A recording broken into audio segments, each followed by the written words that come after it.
ಬಾಂಗ್ಲಾದಲ್ಲಿ ರಾಜಕೀಯ ಅರಾಜಕತೆ ಸೃಷ್ಟಿಯಾಗಿ ಒಂದು ರಕ್ತ ಕ್ರಾಂತಿಯೇ ನಡೀತಾ ಇದೆ. ಈ ನಡುವೆ ಹಿಂದೂಗಳ ಮನೆಗಳನ್ನ ಗುರಿಯಾಗಿಸಿ ದಾಳಿ ನಡೀತಾ ಇದೆ ಅನ್ನುವಂತಹ ಮಾಹಿತಿಗಳು ಕೂಡ ಲಭ್ಯವಾಗ್ತಾ ಇದೆ. ಹಿಂಸಾಚಾರದಲ್ಲಿ ಈವರೆಗೆ 450ಕ್ಕೂ ಹೆಚ್ಚು ಮಂದಿ ಸಾವನ್ನಪ್ಪಿದ್ದಾರೆ.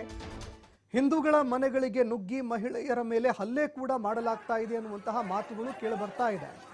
ಇನ್ನು ಕೂಡಲೇ ರಕ್ಷಣೆಗೆ ಧಾವಿಸಿ ಬರಬೇಕು ಅಂತ ಭಾರತ ಸರ್ಕಾರಕ್ಕೆ ಅಲ್ಲಿನ ಹಿಂದೂ ಅಲ್ಪಸಂಖ್ಯಾತರು ಮನವಿ ಮಾಡಿಕೊಳ್ತಾ ಇದ್ದಾರೆ ಅನ್ನುವಂಥದ್ದು ಗೊತ್ತಾಗ್ತಾ ಇದೆ. ಹಿಂದೂಗಳ ಮನೆ ಮೇಲೆ ದಾಳಿ ಮಾಡದಂತೆ ಮಸೀದಿಯಲ್ಲಿ ಮನವಿ ಕೂಡ ಮಾಡಿಕೊಳ್ಳಲಾಗ್ತಾ ಇದೆ. ಲೌಡ್ ಸ್ಪೀಕರ್ ಮೂಲಕವಾಗಿ ಉದ್ರಿಕ್ತರಿಗೆ ಮೌಲ್ವಿಗಳು ಮನವಿ ಕೂಡ ಮಾಡಿಕೊಳ್ತಾ ಇದ್ದಾರೆ. ಹಲವು ಕಡೆ ಹಿಂದೂ ದೇವಾಲಯಗಳಿಗೆ ಮುಸ್ಲಿಮರು ರಕ್ಷಣೆ ಕೂಡ ನೀಡ್ತಾ ಇರುವಂತಹ ಘಟನೆಗಳು ನಡೀತಾ ಇದೆ. ಸ್ವಯಂ ಪ್ರೇರಿತವಾಗಿ ಕೆಲವು ಮುಸ್ಲಿಮರು ಹಿಂದೂ ದೇವಾಲಯಗಳಿಗೆ ರಕ್ಷಣೆ ನೀಡುವಂತಹ ಕೆಲಸವನ್ನು ಮಾಡ್ತಾ ಇದ್ದಾರೆ. ಕೆಲವು ಕಡೆ ಮಹಿಳೆಯರ ಅತ್ಯಾಚಾರಕ್ಕೂ ಕೂಡ ಕೆಲವು ಉದ್ರಿಕ್ತರು ಪ್ರಯತ್ನ ಮಾಡಿದ್ದಾರೆ ಅನ್ನುವಂತಹ ಮಾಹಿತಿಗಳು ಕೂಡ ಲಭ್ಯವಾಗ್ತಾ ಇದೆ. ಹೀಗಾಗಿ ಹಿಂದೂ ಅಲ್ಪಸಂಖ್ಯಾತರನ್ನ ರಕ್ಷಣೆ ಮಾಡಬೇಕು ಅನ್ನುವಂತಹ ಒಂದು ಬೇಡಿಕೆ ಕೂಡ ಕೇಳಿಬರ್ತಾ ಇದೆ. ಈ ನಡುವೆ ಕೆಲವು ಮುಸ್ಲಿಮರು ಕೂಡ ಸ್ವಯಂ ಪ್ರೇರಿತವಾಗಿ ಹಿಂದೂಗಳ ದೇವಾಲಯಗಳನ್ನು ರಕ್ಷಣೆ ಮಾಡೋದಕ್ಕೆ ಅಂತ ನಿಂತಿದ್ದಾರೆ.